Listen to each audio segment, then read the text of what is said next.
Well, welcome again, everyone, to this event with Brian Storm on a guide to online storytelling. It's a real pleasure to have Brian with us. I think of Brian as one of, if not probably the pioneer for expanding the horizons of photojournalism and documentary into the online space and how to do storytelling.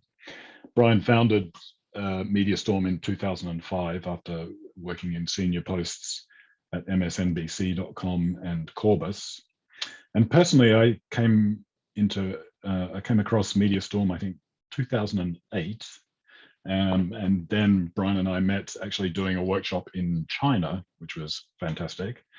And I was blown away with what the opportunities for storytelling were. And I remember to this day seeing Kingsley's Crossing, one of the first MediaStorm productions, for the first time. And I thought, if you could take photojournalism like Olivier Jobard's fantastic story on Kingsley and turn it into that incredible film with the context and so on, then there was a really exciting future. So, and 13 years later, all sorts of new things are possible. So, Brian, fantastic to have you, and I'll hand it over to you for the presentation.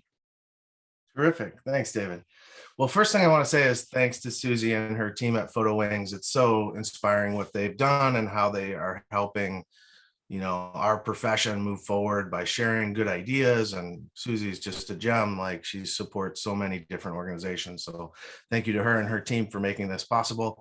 And David, to you, man, like, I was so excited to see you enter this role with Seven, because you're like the perfect guy to help, that organization. You bring so many skills to the table, and I'm just really happy to see you're the best of you getting utilized by such a killer organization. So great fit, really exciting. So thanks for giving me a chance to share what we've been working on. What I was going to do is share my screen with you guys and walk you through the way I'm thinking about the world right now. And then hopefully at the end, we can do some Q&A. David, I don't know if you're going to follow along the chat. I don't know that I can see that at the same time. No, that's fine. I'll watch things. And just a reminder to everyone, put questions in the Q&A box. I'll watch that. If there's a quick one during the presentation, I'll drop that in. Otherwise, we'll bring them in at the end and have a session then. Yeah, the end will probably be better, because there's a good chance I'll answer any questions, but we'll see. Are you able to see the screen there, David? Yeah, all good. Okay, awesome. So I just want to give you guys a little context for where we're headed right now. As David mentioned, we started in 2005. We've made about 350 films now over the last 16 years, and it's been an amazing journey. It's been so, just outrageously fun to collaborate with some of the best visual storytellers out there to help them realize their stories. And there's really been three areas that we have focused on to date. The first is that we created our own publication, which we call Publication, because we're terrible at naming things. But the basic idea here is that we were putting together films like David mentioned, Kingsley's Crossing, where we would fund the production and we would collaborate with the photographer to make a film, and then, share in the success of that as it moved forward. So we've done about 40 films for the publication. We launched a transaction capability there, which I may or may not talk about today. I'm not sure. So the pub was kind of the heart and soul of the company. We launched originally with 6 films. And we've worked with a lot of Seven photographers over the years, and it's just been a great journey working on the publication. We've also done a lot of client work where that's been, the thing that's kept us in business is collaborating with others. I think it's pretty clear today for all the freelance photographers out there that there is business to be had in this space. If you are a still photographer and you can tell stories, particularly if you can shoot video, super helpful today to winning client work. And there's so much opportunity because every brand wants to tell stories now. They all want to be authentic. They want what you guys do. So like, it's a really good time for that. And then another thing that's always been important to me, really since I was in grad school, I've been trying to teach people to do these things. You know, it started really with audio. Audio was always the gateway drug to me to getting to video. And we've done a lot to help still photographers think about how to take this step from being only a still photographer to being, you know, a multi-platform, multimedia storyteller. There's always some new name for whatever that is. I call it storytelling. And we've created a lot of workshops around that. We actually have 2 workshops coming up, one on November 13th, which is our 1 day. And then we have a 4-day methodology that's kind of our crown jewel workshop, where we teach people how to run a company just like ours. And then we also have an online training offering that I'm super psyched about, that obviously really picked up during the pandemic as a need. It used to be used in a flipped classroom model, and now it's sort of like just how people are learning. So those were kind of the 3 pillars of the company for a long time. And in the background for many years, we have been working on a tool set, a product that we're calling the MediaStorm Platform. And it really started for the first, you know, iteration of it was all about us packaging video and taking control of our future, you know. And now it's really become this interactive tool set where the film is a part of the experience, but we're using other forms to tell the story in the best possible way. And so I want to start by showing you guys just the way I'm thinking about the world right now, what I see happening to, particularly to independent publishers, which is what I care deeply about. I think that is so important to like a healthy universe, to have like really great independent storytelling that's happening. So let me show you what I think the challenges are today. You're still seeing my screen there with the challenge up yes. there? Awesome. Yep. Okay, so this to me is the big problem, is that I believe we've ceded control of very fundamentally important things, of our audience relationship, of our brand experience, of our creative approach to storytelling, and of our monetization capabilities to these other platforms. We are literally building our farm on someone else's land. And I think it's so dangerous that we have gone down this road. And so a big part of my philosophy is, how do we take that back? How do we take control of our future? How do we own these 4 really important sort of pillars of the storytelling ecosystem? It's something that we're trying to empower with our tool set. And when I think about the arc that we've been on, you know, I've always been trying to build things that I think help the profession. I mean, my headline here is, I love this field. I love photojournalism. I love visual storytelling. I think what we do is so important, but it's so misunderstood and not respected in the way that it should be, not compensated in the way that it should be. But I have some good news. I think the future is going to be really kind to the best storytellers in the world, because all the infrastructure is finally emerging for us to take back control of these things. All right, so a couple examples of what I mean by this issue. This is our Facebook feed. We have 26,000 people who've clicked a button that says, I like MediaStorm. I want to know when MediaStorm publishes something. I care about their content or their brand. The problem is, on Facebook, there's this algorithm that nobody understands that dictates that only 597 of those people actually see our post, which is insane, right? Like, we're not even reaching our fans on this platform.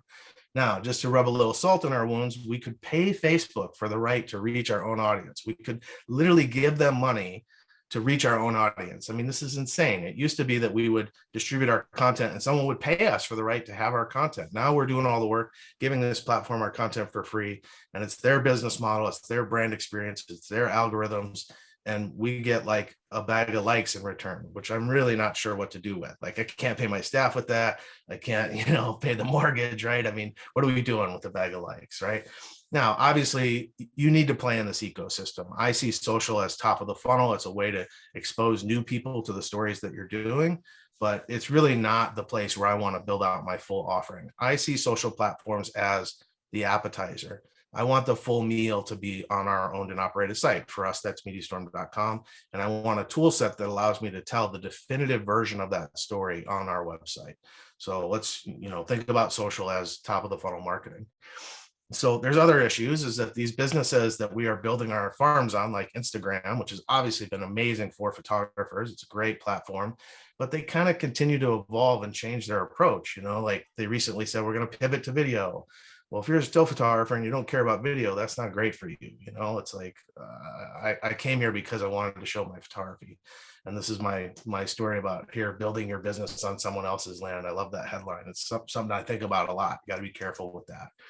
And of course, these things come and go. This is this amazing animation that was done by the Next Web. And I've been looking at this for years as things come and go. So when we launched in 2005, MySpace was the top social platform. I don't know if anyone's old enough here to remember MySpace, but like, man, we did a ton of work on MySpace. It was like all throwaway because it's gone now. We just lost every piece of work we did there. Of course, YouTube emerged and it became super important. Facebook came online, it became super important. MySpace started its slow descent, and then all of a sudden 2010, here comes Google Buzz. Oh, it's Google, it's going to be so important. Like, we rallied resources to get, we had 300 films. How do we get 300 films up on Google Buzz? Like, we got to do a lot of copying and pasting to get that done. Of course, that died a slow, painful death, right? So this is the point of this animation, is that things come and go. As we've been talking this morning, there's a new service that just launched. It's called Ooga Booga. It's the hottest thing going. Everybody's got to be there. Well, how do you do that in an efficient way? Is something that I spend a lot of time thinking about, because really you need to distribute to all these platforms. You want to have a presence on all these spaces, but we all know how much work that is today to do that. All right, so these come and go. In fact, Facebook is no longer the most popular social platform. Now it's TikTok, which, that kind of came out of nowhere. I remember when that was Musical.ly and it became TikTok. So these things come and go. I think owning your own data is the key here. Being in a place where you've controlled your data and you can publish to these endpoints kind of seamlessly without starting over and doing a lot of copying and pasting. So that's one of the things we've worked on. All right, so this is our own piece of the internet. This is our land, MediaStorm.com, our owned and operated site. And, we've built a brand there. We have an aesthetic, a visual way of looking, like a color palette, the blue highlight color, a type treatment, a design approach that sort of signifies how all of our films fit together. And I think we've set a user expectation there. Like, people know when they come to MediaStorm kind of what to expect. And, our focus has been to try to be worth your time, frankly. That has always been our goal as storytellers. If we produce it, we want to make sure it's really good and it's like something that you'll watch and share with your friends. So that's our little piece of the internet. Now, when we go off platform to say YouTube, we look like YouTube. I mean, there's just no way around it, right? It's their brand experience. It's sort of their playback engine. And this is a really good example of what I'm talking about in terms of the appetizer, because this is the trailer. It's a minute 15 version of a trailer of Jonathan Turgovnic's film. And the 14.5-minute film is only on our site. That's where so we're trying to get you off of our platform and onto off of YouTube and onto our platform is the goal.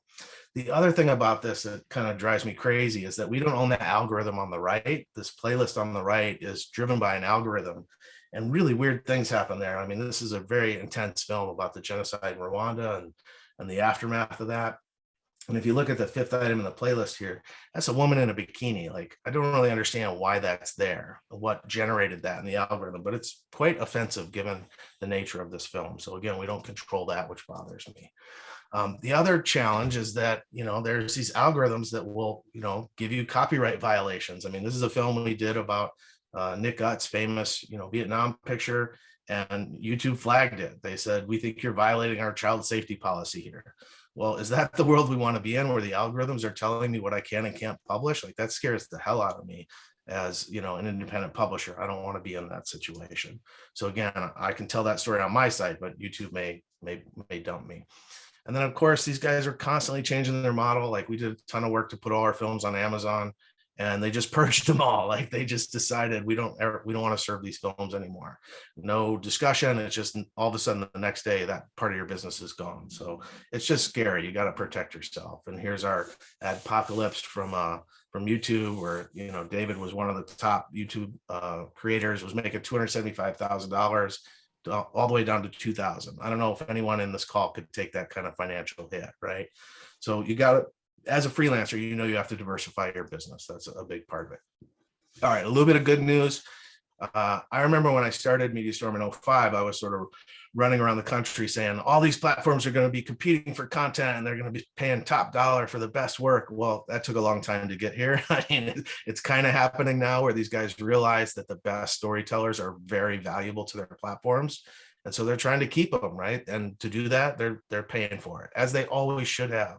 We sort of let this happen in a weird way where we're like, yeah, sure, we'll give you our content so we can get a bag of likes, and And then we sat there and we're like, oh shit, this isn't working as well as we'd like. But now they're realizing, okay, we better pay some money, or if we don't, we're going to lose these guys. And then I saw this the other day, which I love this. The good news is Web3. So the start of the web was companies creating content and companies making money. The Web 2.0 was all of a sudden independent people were creating content, but companies were still making all the money, right?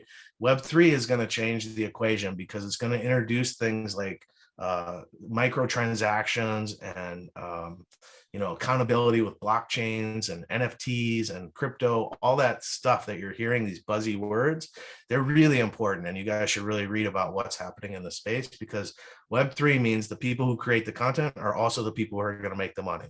And here we are 30 years into this internet experiment, and we finally have this transaction layer that's going to be so important to creators. So I'm bullish about where this is headed. I think, people on this call are probably all really good storytellers, and you are positioned really well for the future.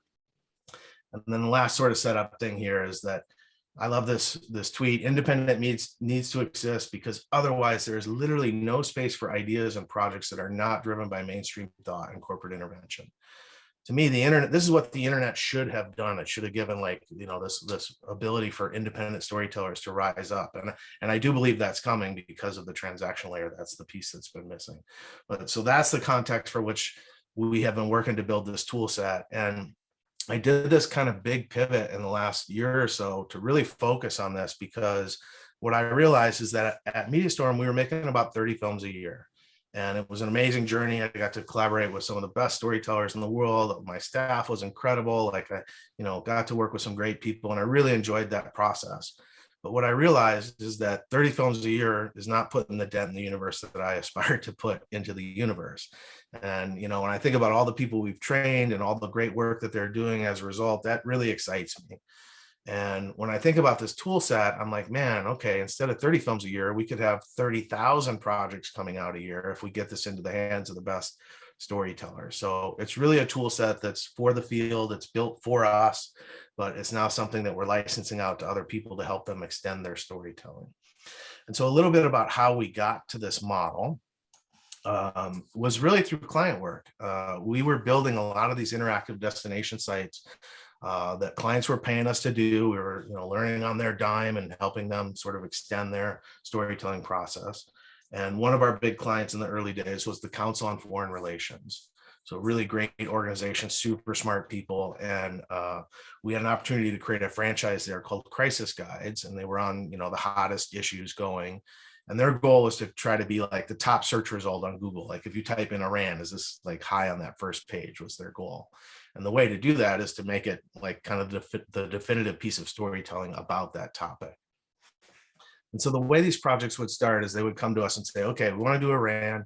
We'd like to lead the site with a 10-minute film that makes these 20 points. And as you can imagine, every time I'd read those 20 points, like 17 of those ideas would not make sense to be in a film. They'd be things like, what's the GDP of Iran?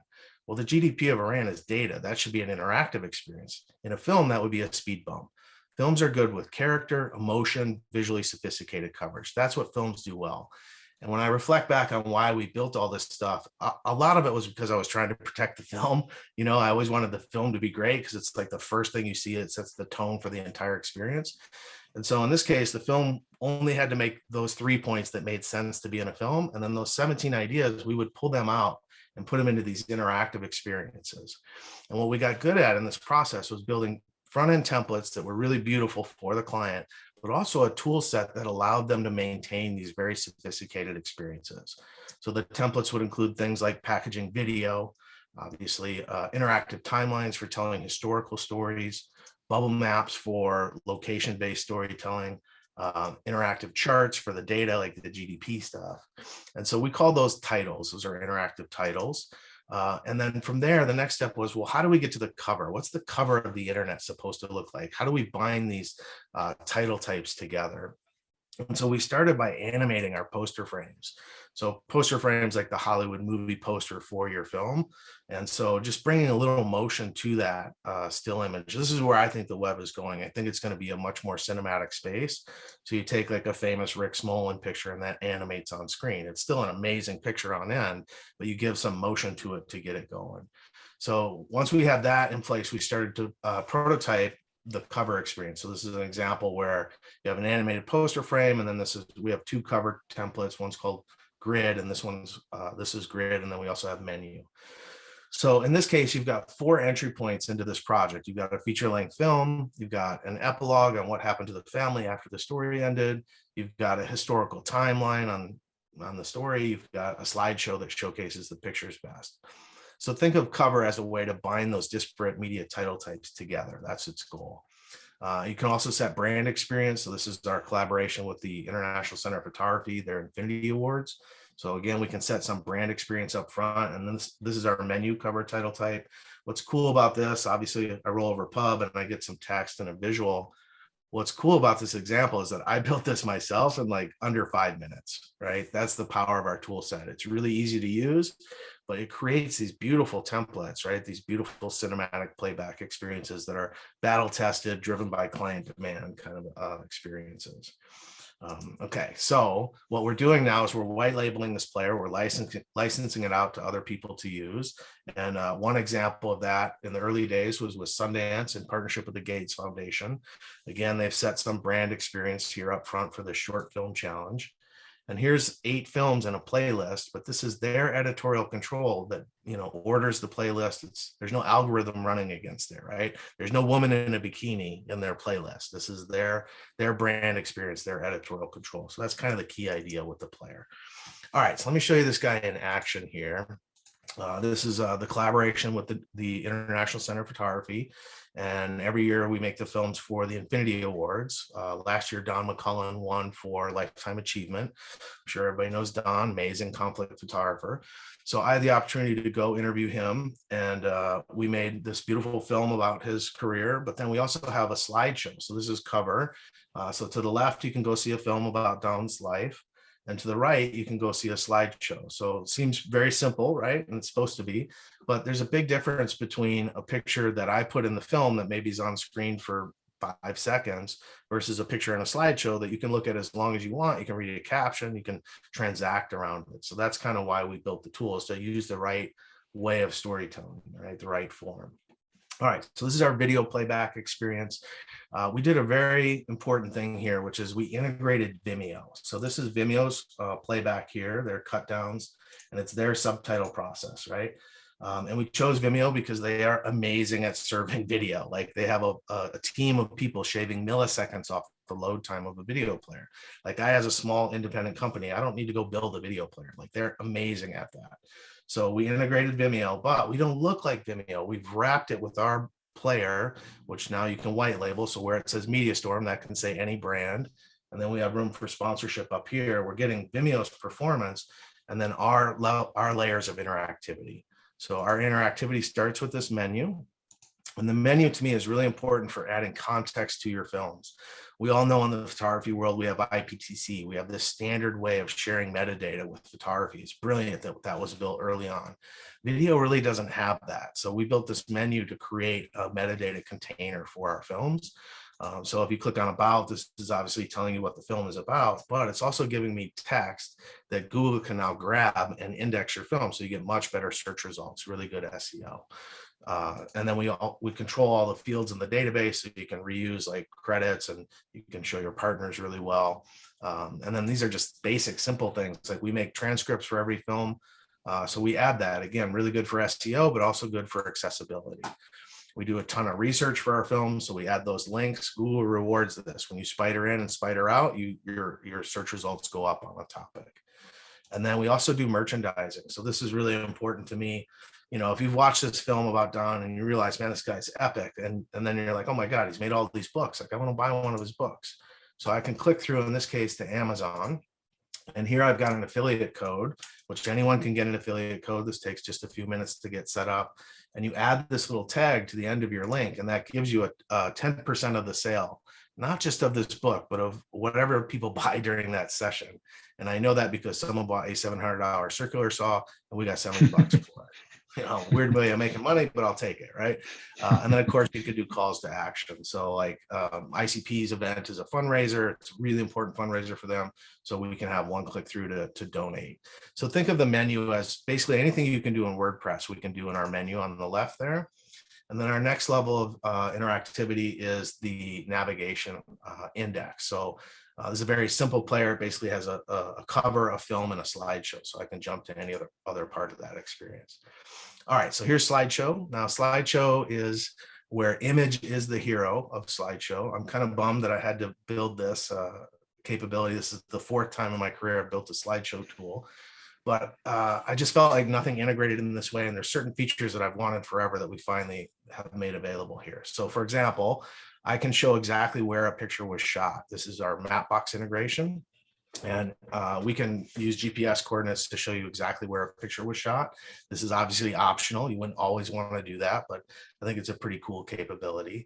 And then we can do related audio or video. And so this is Don talking for 1 minute and 3 seconds about this first picture he ever had published.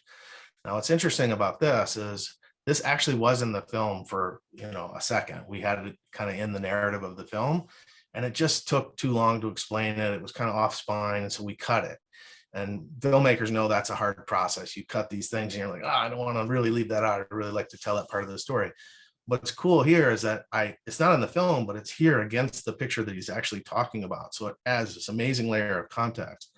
And instead of having to leave that on the cutting room floor, I can now add value through the slideshow experience to it. And of course, we can do visual links here to his book. And then there's that rich metadata that follows you through the whole slideshow. Now, a slideshow works the way you would expect, but what's cool is instead of the video playhead well, now I've got nonlinear nav down here, so I can jump to any other picture within the slideshow. And then this is crazy. I've been trying to build this since 1998. In 98, I was at msnbc.com. We launched a feature called The Weekend Pictures, and it became incredibly successful. When I left, we were doing 100 million page views a month with that feature. It was hugely successful. And what I was trying to do was add these 2 links, really simple, up to a front end merch, a slideshow that had 100 million page views. If the photographers could have had this little link to license that image, in this case, we're going through to Contact Press, which is a great agency as well. This is driven by Photo Shelter, a really great company that helps photographers as well. And so these are just third-party links, right? They go to buy a print or license an image. So consumer-facing slideshow with transaction built in was kind of the goal there. Of course, we have a thumbnail view, as you would expect. You can jump to any picture within it. Now, the most important thing about our player in my mind is the share capability. So if I click on sharing and I go to embed, what we've done here is if you copy that little piece of code, I can paste this into any content management system. So to be clear, we are not trying to replace like WordPress or Squarespace or Wix or anything like that. We actually plug into those content management systems with an embeddable player. Now, we are a CMS as well. We can replace your CMS, but only if you're really visual, if you're really about video and interactivity, that's where we are great. I think most content management systems are built with text as the hero, like they built the infrastructure around text as the primary tool. But we're the opposite. For me, text is always in support of the stories that I'm doing. Like my stories are films or visual or interactive. And so text is a supporting player. So that's the difference, I think. All right, so let me show you what I mean by this. If I take that little piece of embed code, here we are on a different website. This is the British Journal of Photography. They've rebranded it as 1854. And they did this great story about the ICP Infinity Award winners. Now, as part of that story, they embed our player on their website. And what's awesome is it's as if they've embedded a piece of my website on their website, because everything I showed you about that player goes with it, right? This is our background animations here on rollover. Our menu flows through, so all of our merchandising is there. The index is fully functional, but it's our brand, our sponsorship, our editorial control, our analytics, our business model, right? It's all the things that are good about social, but you don't give up the control. Like it's still your content, your sort of storytelling experience. And if you go full screen on the player, like, why do I care where you would have started that from? It could have been on Seven's site or, any other website. It doesn't matter. It's the same experience. So this is a collaboration we did with the New York Times called the 1619 Project. In this case, you can watch a film about the project. You can see a slideshow. This is Kathy Ryan's team at the New York Times Magazine, so you can see their spreads. You can listen to a 4-part podcast series that was done by The Daily, or you can see an educational curriculum. This was created by the Pulitzer Center. And I mean, just right there, just combining those 4 things in a cinematic way and being able to distribute in this way, I think is a really unique capability. So here's another title type we call page. Again, it's just what you could do in WordPress, but it's all bound together by this really slick index. And again, that was all happening on someone else's website, right? But it's my control over the experience. Now, what's really cool is that we can launch a player, or we can launch a full-on website. So this is our homage to all the ICP films that we've created over the years. It's a destination site. And what's cool here is that I built this myself without a line of code, right? It's all drag and drop. So I built this really cool interactive, website with, if I go into 2020, what you're seeing is that McCullen player has sort of bubbled into the website. And of course, with navigation, I can jump over to 1619, or I can get back out to, all the other years. I also have a playlist here of every film we've done that will play continuously. I think it'll take a couple days to see all that. And again, those are the same films that are showcased in the player. And then the other capability we have is a mapping capability, and this is a Mapbox integration. So the same way we integrated Vimeo for our video playback, we've integrated Mapbox as our mapping tool. So it's all their borders and country names, and we bring the interactivity to it. So in this case, this is Amber Bracken's film about Standing Rock. So you can see exactly where that is based on a map. All right, now the other thing that's awesome is here we are on Twitter, and this is Tim McLaughlin, who is the editor of a lot of these films. So he tweeted to this website, and here's what's crazy. If I click that link, I'm literally loading that entire website inside of Twitter. So in this case, you're not leaving the social platform, but you're getting this interactive playback on Twitter, which I think is super rad. Really cool thing. All right, so that's a little bit on the front end. I want to show you the back end here, the way we're thinking about the back end and the CMS side of things. So we had this amazing opportunity about 4 years ago in collaboration with the Carnegie Corporation of New York to rebuild the tool from the ground up, really around the specific project, which was how do we do a crisis guide on US-Russia relations, which 4 years ago, that was a pretty big topic, right? Like what's going on in Russia with Trump and all the craziness around that. So I'll show you the back end here really fast, a couple high level things here. The way we're organized is around 3 topics. So we manage your media, which is your audio, your images, and your video. We manage your titles, and those are all the interactive experiences, and I'll show you several of those. And then we have this concept of a release, right? And a release is where you do the authoring of, say, a film and an interactive slideshow. A release allows me to launch that into a player, like I showed you with Don McCullen, or I can take a series of those things and release it into a website, like I showed you with ICP.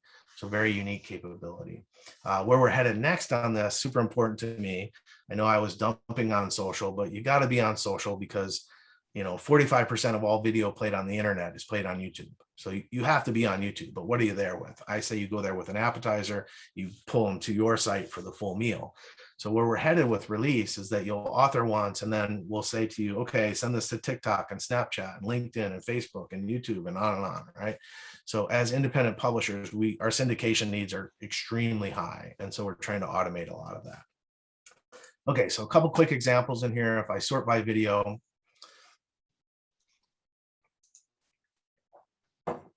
I open this Madeleine Albright experience. So this is Carnegie's Vimeo player here. They've uploaded this file to Vimeo.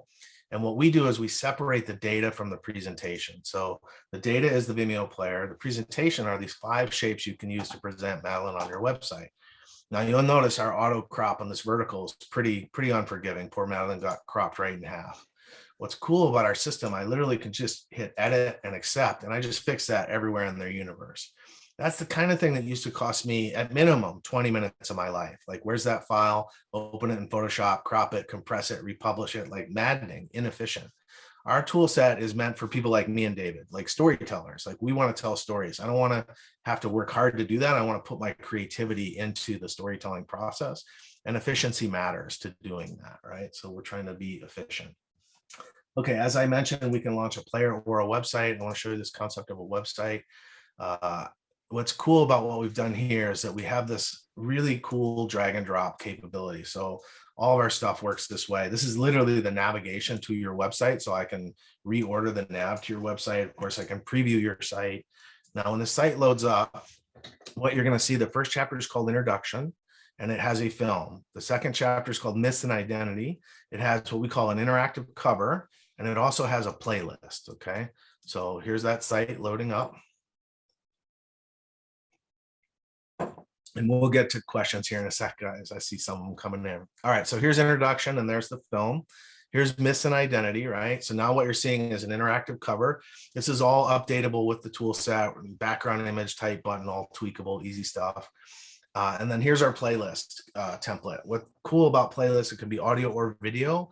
And our unique rub is that we bring foldering to it. So you can see engagement is 9 films, 44 minutes of content, expectation, 8 films, 30 minutes of content. And so it's all bound together. And what's awesome is on the back end, again, all drag and drop. So this, again, it's meant for storytellers. I can reorder that playlist. I can go into edit mode. I could say, you know, the best of 7 photographers, right? And that could be a folder. So that's the goal. Really easy to manage on the back end and really strong templates on the front end. All right, I'll show you 2 more here. The next one is Timeline. So what's cool about Timeline is this is great for historical storytelling. So here I can kind of go 1 frame at a time. I can, you know, speed scroll to a deeper date within the timeline here. I can go to any other part of it. And what's cool on the back end is it's all form-based data. So I just update a timeline template and I hit publish, and this thing will dynamically update. The next one I want to show you is Maps. So maps have plagued me my entire career. They're hard to build, super hard to maintain. And the way we crack the code on this is by integrating Mapbox. Mapbox brings all these styled maps to the table, and then we bring interactivity on top of it. So in this case, I can, you know, scroll in and I can say, show me Afghanistan. So this is all coming out of our tool. We manage these legends, we manage the categories. So like Afghanistan is in world, but it's also in Asia, right? So you'll notice there's multiple ways to sort of zoom in on it. Now it's slick on the back end. I'll just show you one example of our templates here. If I go to pin map and I open this map experience here, all of our templates have a short and long description and category. So you have like a basic metadata on the general tab. Map has this unique capability for your credits and your icons. So all those things are updatable, your legends and your categories. And that's easy stuff. Here's the hard part. If you load up Afghanistan, you'll see the text that we're displaying, the 2 categories it's displayed in. The hard part is, where is Afghanistan? And what's cool is I can make that interactive part is clickable here, or I can support GPS coordinate all the way down to the, you know, place David is sitting right now. So it's super accurate. And there's the rich media that we're displaying when you click on it. Now, I realize that probably doesn't look very sexy to you guys. To me, this is epically sexy. This client was driving us insane with change requests, right? And now they don't have to call us at all. They can tweak this map on their own. They can update and you know, manage this very sophisticated kind of experience. All right, 2 last quick things here. So here's the cover for this particular site. I mentioned we built this grid cover capability. So it looks really beautiful. It's kind of cinematic and it's easy to tweak. So you can change timeline or text or button name or image. And it looks great on my big desktop screen, but obviously, you know, not everybody's on a desktop anymore. So what happens with our templates, they're all fully responsive. So they resize all the way down to a mobile experience. So we handle that on the template. You don't have to worry about that. You go tell stories the best you can. We're going to make sure it looks great no matter where somebody sees it. And then the thing that's wild about what we've built is that everything is embeddable. A player is embeddable. Even a website is embeddable. So this is our website, MediaStorm.com. This is the website I just showed you embedded on our website. It's like a website within a website. It's like an Escher puzzle. And what's cool is any change they make to it on page load, I'll get the update to it, right? Now, what's wild here is we also can do deep linking. So it can start on any chapter. So these can be different parts of your storytelling website, right? All right, last quick thing here, and then I'll stop yakking at you. I'll show you guys this. I don't normally show this. Sometimes I show it. Sometimes I'm feeling it. This is a template that we built for this project. We had 400 hours of video interviews in this project. It was massive, amazing piece of storytelling driven by my pal, Mike Moran. And what was great about this is there was, you know, really smart things that were being said. It was a lot of expert interviews, a lot of white dudes in ties, if you will. And we didn't have the budget to go produce all these films, but the information that they provided was fantastic. So we had like these short, in this case is like a 2-minute clip, and you know, you've got this talking head here. But after a while, you're gonna be like, okay, I'm kind of bored of looking at this guy. What's cool is you can go into like interactive mode and you can look at the data that he's talking about. And this is where we're headed with the tool, is this deep integration between these disparate media types, right? So we manage them independently, but we also give you good templates for playback and packaging. All right, last thing I want to show you guys is a prototype of where we're headed next, and it's around podcasting. I don't know about people on this call, but I am super amped up about podcasting right now. Like, I love this format. Like, I will literally drive farther away to go do something right now just so I can listen to podcasts. Like, I'm super amped about it. But I feel like there's two fundamental flaws with podcasting. The first is its strength. It's audio only. So it's great for drive time, but they're leaving the entire visual layer on the table. They're leaving all the interactivity of the web on the table. They're just missing parts of the storytelling process. So that's sort of one issue. It's the second issue that drives me absolutely insane. I can't believe it, but we're doing it again. We are once again, as storytellers, giving our content to another platform, iTunes, Spotify, Stitcher, whatever it might be. We're giving them control of the whole experience. They own the audience. They own all the data. It's their algorithm. It's their business model, their brand. We're doing it again. We're doing what we did with social media, right? And so I want to take it back. I want to empower storytellers to be visual and interactive with their podcast and have control of their audience relationship. So we created a prototype here with one of my favorite podcasters, a guy named Tim Ferriss. And this is, I just want to show you what Tim does today. And then I want to show you how we visualize that in the tool, and then I'll stop yakking. All right, so here's Tim's, his destination page for a single podcast about Neil Gaiman.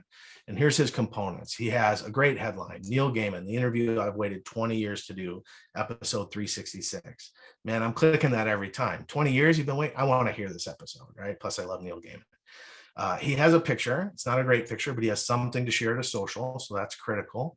He has really good setup text. He's amazing with his metadata. So he's going to index really well on the Google. He is authoring once and publishing many. He's on Apple Podcasts, Spotify, Overcast, YouTube. I mean, you know what this means. Some poor intern is doing a ton of copying and pasting and uploading and moving things around and wishing their job was more creative. This is super wasteful of human capital. So we have a philosophy for how we're going to automate that. He has sponsorship. He's sponsored by Peloton, great sponsor, but it's a text link buried down the page. He has books for sale. I'm convinced the reason Tim does content is because he wants you to buy his book. Like, it's a marketing engine for him, and his books are amazing. You should buy them. I'm a big believer in them. And then this is where Tim goes like Spinal Tap 11. He's got related links from this episode, right? He's got all of his show notes, and he's got everyone mentioned in his podcast linked out. This guy's like a metadata baller, right? His search results got to be amazing, and search is critical. We all know what a big driver that is. But the way he's using the web is really as a metadata store. He's not visual. He's not interactive about the way in which he's displaying it. It's not embeddable or shareable, really. All right, so here's what he looks like in our player, and this is what we mean by its white label player. He gets to upload his logo here, the Tim Ferriss Show, top left. He has sponsorship on the right. So there's Peloton, which is now visual, and it persists through the whole experience. So you could charge more for it. And then we allow you to pick your own color and your own font. So he chose yellow. So his links go yellow, his buttons go yellow, his navigation goes yellow. Now there's one link here. It says powered by our MediaStorm logo, and that just goes to our tools page. It's tools.mediastorm.com, where you can see the capabilities of the tool set and learn how to license it. But aside from this link right here, everything else is Tim's. It's our tool set, it's our strategy, but it's all his execution. So it's his logo, his editorial control, his analytics, his business model, right? He's even hosting the experience. When you publish from our tool, it goes to his server. So we decouple from the tool set at that point. Now, my strategy is kind of fully in play here, because obviously most people are listening to Tim on iTunes or Spotify. And what I want him to say is, I hope you enjoyed this episode with Neil Gaiman. If you want to learn more about Neil, go to timferriss.com, or he's tim.blog is his URL. And there you can see a timeline of Neil's entire career. You can see a slideshow of every film he's ever made. And this is how I believe we're going to beat social. We are literally going to out-publish them. We are going to tell a much more complete and definitive version of that story on our owned and operated site That's where the meal is. You'll use social to promote it. That's top of the funnel marketing, but you always want to drive people to your site where you capture that audience and it's your brand experience. Now, what you get with our players, all those things, you get all that deep branding experience, but you get this amazing integration as well. So for example, in this case, if I were to click listen to the podcast, I can be listening to it, but I also can say jump to a slideshow. Now, when I'm in the slideshow, I'm still listening to the podcast. I can pause it, I can rewind it, but I can go through a slideshow while I'm listening to a podcast. It's one of the things about podcasts that drive me crazy. They're talking about a picture, but I can't see the picture. I wish I could. Right now you can. And then last thing here, just to show you how dynamic this menu is, everything Tim is doing today, which I think we all can agree is amazing and quite sophisticated on the metadata side, I think we can just help him package that better. So you can watch the episode, you can see the bios for the people in it, the show notes, all the people mentioned, linked out, all of his episode links, his sponsorship, but much more visual now with a call for additional sponsors, every episode he's ever done, all of his books fully transactable. And then at the end, get the gold. The gold is the email address. Knowing who your audience is everything. It's paramount, so that you can send them an email and say, by the way, I just made a new thing, check it out. There's no algorithm that's filtering me out there. It's a direct relationship with my audience. Now, Tim has something like 2 million people on his newsletter. He's got a huge newsletter, very well followed guy. When he sends that newsletter out, he should not be sending people to iTunes or Stitcher or Spotify, right? He's going to be on those platforms, of course, but his marketing should go to his own website where he has the best version of the story, the most complete visual interactive version of that story. And what's rad is that Neil Gaiman can also pick up that embed code and he can put it on his personal site, and then he can do social and say, hey, I was just on the Tim Ferriss show. Go to neilgaiman.com, check it out. And when you get there, you get this player, which Tim Ferriss is psyched about. It's his logo, his sponsorship, his editorial control. It's like the best of all worlds that are happening there. And of course, it's a podcast player, so it has to resize down to a mobile experience. All of our templates are what we call fully responsive, work on mobile and the web. They're just better on desktop than they are on mobile kind of thing. So that's the tool set. It's really built around film originally, but we created these other storytelling formats to allow us to tell the best story in the best possible way. You know, it's about storytelling, but it's also about packaging and distribution, but mostly it's about us retaining control of our future. You know, that's, you know, the idea. Obviously we built this for ourselves, so, you know, we're going to rebuild MediaStorm around this concept, but now we're helping, you know, other people do it as well, and we're licensing the tool set out to them. Okay, I don't know what time it is. I'm probably getting close here. 10 minutes. Why don't I stop there? There's other things I would share, but let me just stop there and leave some space for a conversation. So let me stop sharing. I mean, incredible. It's an incredible tool, incredible presentation of the tool, and you know, answers my question: what happened in the last 13 years? Is that it went from producing these linear videos, which are still there, to building this huge system that makes it sound complex. It's very rich, but it's very user friendly as well.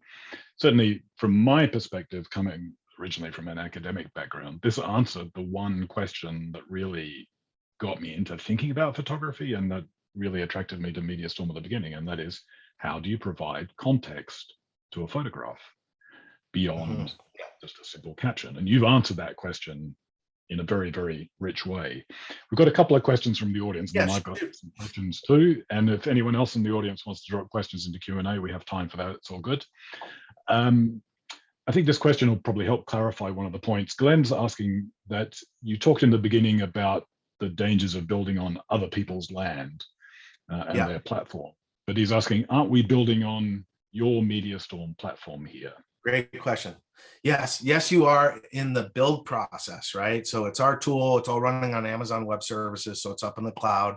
So you upload and you do all your packaging in our tool set. But when you hit publish, and this was quite controversial decision we made early on, when you publish, you are actually publishing to your own server. So you can set up an Amazon S3 server, which we don't recommend. That's kind of for big companies. Or you set up what's called a Netlify account, and Netlify does third-party hosting, but it's your server. So at that point, we package up a flat file and we write it to your server, which you own. It's yours, right? So you don't have to continue to use our tool to host your experience. You're hosting it. And, people in the Valley are like, oh man, you should lock people in with hosting. I'm like, I don't want to win people's business because I'm hosting. I want to win your business because we have a killer tool that helps you tell stories better. And, once you've done that work and you publish, it's all yours. It's your brand. It's your hosted experience. It's your editorial experience. We do have the tiny link, powered by our logo on the bottom right there, but that's it. Aside from that, it's all yours, right? So, people in the Valley think I should lock people into hosting. I'm like, I wouldn't sign up for that. Like, I built this for us, right? Like, I'm building a system that I would want to live in, and I'm trying to share that with other people because I think, like I said, 30 films a year is one thing. 30,000 experiences like that could change like the way people see the world, and that's kind of the overarching goal, is to help I also people thought it get. was interesting when you see your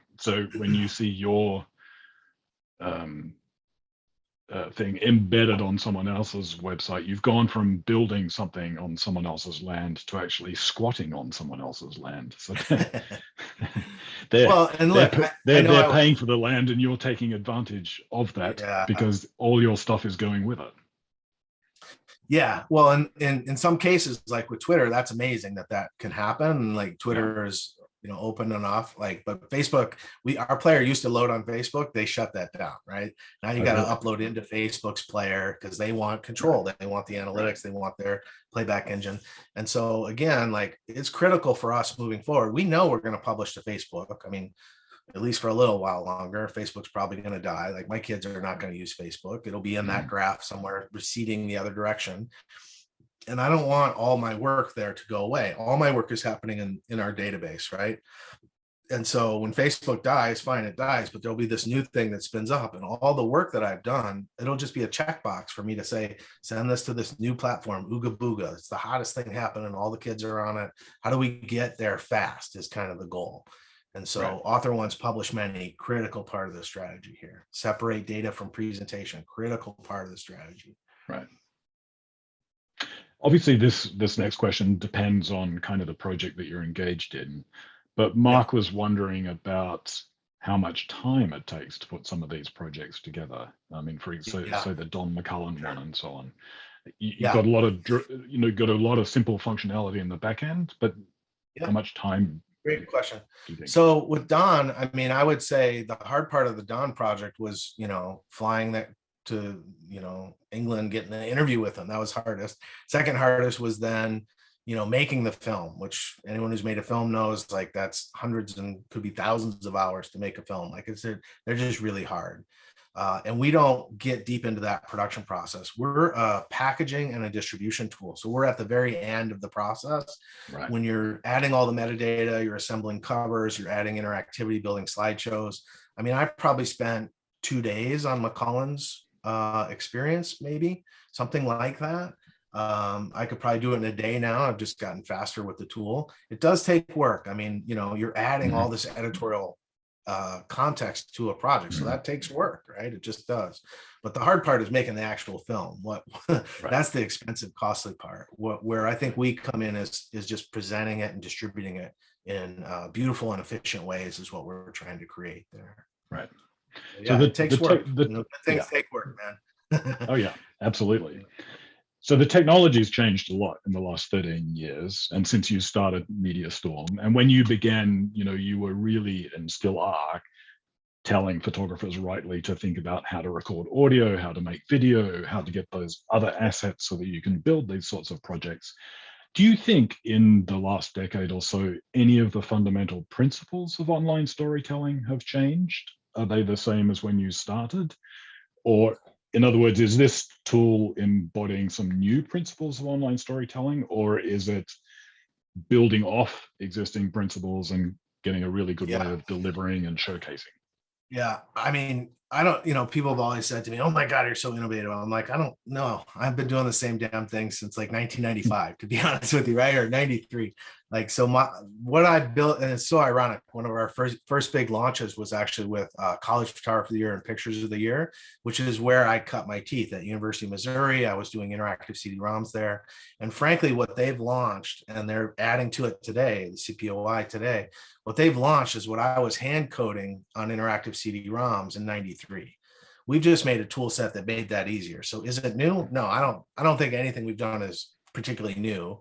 I think it's unique in that it breaks down these silos. It allows you to think about things that maybe were different departments before, and now it's all unified and easy to do. I will say that I still believe that, and photographers hate it when I talk about this, but filmmaking is a team sport, man.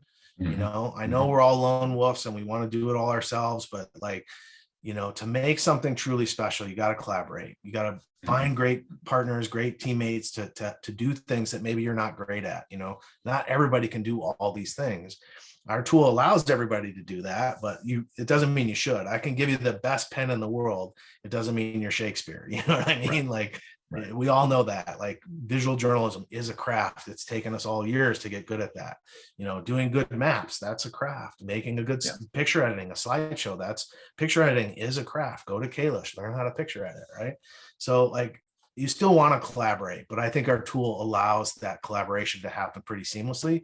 And if you do want to do it all you can, it's just, I think it's probably going to look like you did it by yourself if you don't collaborate. These are hard things to do. It takes skills to do them. The sort of projects you end up with, because they're very broad, they've got a lot of context or whatever, it takes quite a lot of attention time from the audience. So once you get the audience to your place, you're asking them to give you a lot of attention. Do you have a sense of how audiences have responded to stories told on your platform or anything similar? Yeah. Well, I'll go back to Kingsley because you brought it up. I mean, when we launched Kingsley in 2007, that was a 20+ minute film, and 65% of the people who clicked play on that film watched it to the end. 65% in 2007 watched a 20+ minute film online. So I think that's exceptional. Like, I think that's good. And I think the reason is you got to know, like, it's a great story, well told. And you got to know, does he make it? Is he going to make it? Like, you're on this journey with him, and it's sort of a cliffhanger, a bit of a cliffhanger. So good storytelling, beginning, middle, and end, surprise, apex, all those foundational storytelling elements have not really changed. The web allows some new capabilities for packaging and distribution. And of course, there's super innovative things you can do on the web. I'm trying to get like that base level stuff in place. Like, I think if you have developers, you should use them to innovate. They should do these really high-end things. They shouldn't go build a slideshow or a timeline. Or we've solved those problems, right? Like, let's let those high-end developers go to the next level. And look, I mean, yes, it's hard to make something great, but like, I think that's what our field should be doing. Think about it. Like, you never finish an internet session and say, I'm done. I reached the end of the internet. I wish there was more. Like, that never happens, right? You often finish an internet session and say, man, I feel terrible about myself. Like, I just spent an hour and I got dumber. Like, I didn't learn anything. I wasted an hour of my life, right? Our field needs to be the antidote to that. We need to create less things that are better, that are worth people's time, that actually educate them, that call them to action, that inspire them, right? Like, we need to do less better. And that's what we built the tool to do, is to slow down, do a higher quality version, to be worth people's time on the internet when they can go anywhere they want on the internet. That's our challenge, guys. It's not creating more faster. It's doing less better, is what I would argue. A question from Rebecca, who has done a workshop with you at BU. I'm not sure which university BU is. That's Boston University. There's Boston University. There you go. Have you considered what you would do if someone used your platform to disseminate hateful content? Oh, That's a tough question. That is a tough question. I'm an independent company, so I could make the call there that, I'm not going to license your tool to do that, right? That puts me in an awkward position. I'm sure Zuckerberg, rolls around in bed all night worrying about that kind of thing. But, I'm not trying to put this tool into, 50,000 people's hands. I'm trying to put it into the best storytellers' hands. And the best storytellers are pretty much driven the same way. They're trying to do good with the work they're doing. So, I'm sure we could run into that problem. It's a great question. Hasn't happened yet. People that are using the tools are using it to tell important stories. So I don't know. I'll call you at Boston University when that happens, and you can help me navigate it. Yeah. Got a few people asking, particularly as you know, we have a lot of freelancers in the audience and so on, independent people, about pricing of the tool. Whether Yeah, is great it a question. one-off cost? Is it a subscription? What's the pricing? Yeah. Yeah, so we built it as it's called software as a service. It's a SaaS model, and it's pretty much the way everybody's moving now, because what software as a service does, it's like what Creative Cloud is, where you pay a fee and you get continually updated features. And that's the way our tool works too. So you pay a yearly licensing fee, and we're rolling out new features all the way through the year. And the way we're pricing it is also, of course, a little controversial. Like, I can't do anything simple, I guess. But the pricing structure is, it's the same way I'm pricing our film work, right? When we go make films for a corporate client, like we've done a lot of work for Starbucks, for example, they pay more for us to make films for them. They're a corporate company, they have big marketing budgets, and they don't pay something that I think they think is unfair, but they pay a higher fee than when we go work for an NGO, for example. And so we have corporate fee structures that are much higher than an NGO or an individual. Most of our clients now are like nonprofit NGOs. And like I said, corporate clients are paying $100,000 a year to access this tool, which for them, that's a rounding error for their marketing budget. For what it does, it solves a lot of their digital asset management needs, allows them to package stories well and distribute and syndicate. Like, it's a fair number to them. Now we have NGO clients, nonprofit clients, they're using the exact same tool, exact same capability, but they're only paying $5,000 a year, because that's what's fair to them. It's not nothing. It's $5,000, right? That's a lot of beer money, but it's not outrageously expensive that they can't afford it. Like, I wouldn't want price to be the reason someone didn't use these tools. If they're the right kind of storyteller, I want to get it in their hands, right? So mostly we're licensing to organizations. We do have a handful of independent storytellers. They're individuals, and they pay $1,000 a year. So that's like our lowest, because I still have to support them the same way, right? It's the same work for us either way. But for an independent storyteller to spend $1,000 on a tool set, that's a lot of money, right? Like that tool set better really help them, do something great. And, like I said, my goal with pricing is to be fair, to have it be a number that matters. Like, you have to justify it in your side of the equation, but it has to pay back. It has to be something that helps you. So it's basically a negotiation, right? I mean, I have standard pricing for certain types of things. Yeah, sounds good. All right, I think we're coming towards the end of our time. I'm just scanning over other questions, but I think we've covered. Oh, one of them is future developments. Always hard to predict the future, but what about things like VR, AR, and so on? Are you thinking about building in capacity for that? That would be enormously complex, I imagine. But how are you thinking about some future things? It's in the roadmap, but I wouldn't say it's urgent to me. I think what's more urgent is the transactional capabilities. So, I think, again, crypto and NFTs, like this Web3 layer that's emerging now, where the storyteller actually is king, which they always should have been, right? People tell us be the most valuable people in the ecosystem, and you're seeing it happen, right? It's happening slower than I had hoped, but you're seeing like the major social platforms. Like, I don't know if you saw the Twitch report that came out that showed like this thin layer of people is making most of the money. Well, surprise, surprise, the best storytellers make the most money. If people didn't know that, I don't know what you've been reading or paying attention to, but like, that's always the way it's been, right? The best storytellers should be compensated more than, the middle tier, right? And so what I'm looking more at in the future is things like, the NFTs and the crypto and the blockchain and, machine learning, like things that are going to, help people do things more efficiently.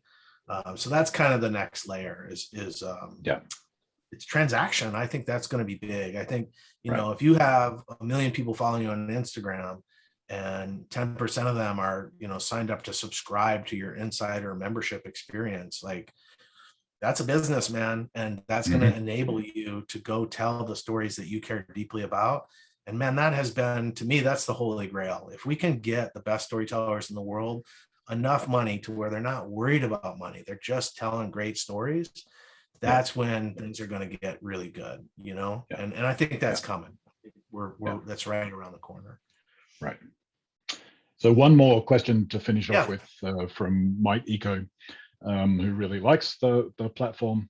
Do you have any insight or experience about digital security? In some repressive countries, investigative stories and media platforms have been the target of cyber attacks. How do you protect your platform and the contents? Yeah, great question. Not particularly my area of strength. I do have a really good friend who is deep in this area.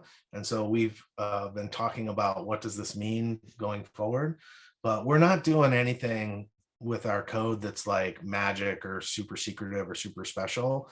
So, I think we're just as secure as any other internet thing, which means everything is hackable, right? I mean, like this SolarWinds thing, oh my God, like we were in this deep conversation about SolarWinds, like everybody sort of just ignored this, but he's like, this is so big, so massive, so scary.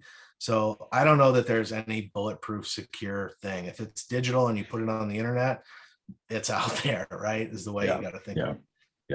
Exactly. I suspect there's a much deeper question in there, which I don't think I'm the right guy to answer. I would go to my buddy and say, dude, how do we think about this in a way that makes sense? Yeah, there's things coming that, are big topics that we're going to have to address that we haven't yet for sure. But I think as a baseline, it's in a really good spot to give people kind of control of their future, that's my goal. I want to own my future. I don't want somebody telling me what we can publish and when and how. I want to be able to tell great stories untarnished, if you will. Yeah. And also it reinforces one point, which is one of the most important points you made, and that is you need to be collaborative. And so when you're branching out into these questions of either new technologies or security and so on, you need to be working with other people. No one can do all these things themselves. Of course. And so on. Absolutely. Well, that's been fantastic. Kathleen has a question, which is basically for me. Will the presentation recording be available later? The answer is absolutely yes, Kathleen. All our 7 Insider events are recorded. We get them up online on 7insider.org, hopefully within a week, with a transcript for SEO and accessibility purposes a little after that. But we're working on that process. So yes, you'll be able to check in a week or so, find this recording and watch it again at your leisure. Because there's a lot of stuff to go over. Brian, it's been absolutely fantastic. I think a lot of people are very excited by seeing this. It's opened a lot of eyes. And I imagine a lot of people are going to be in touch with you. Yeah, well, if you want to reach me, I'm very easy to get. Just email me on brian@mediastorm.com is my email. And if you want to learn more, you can go to a page called tools.mediastorm.com to learn more about it. And I really appreciate everybody coming today and looking at it. I'd love to hear what you thought. Please email me. We're just at the early stages of this. I think it's going to be a really important next step for us and hopefully for the industry as well. That's the ultimate goal. And David, thanks, man, for pulling this together. I appreciate you. You're the best, man. Pleasure. Talk to you soon. Thanks, everyone. All right. Talk to you. See you. Bye.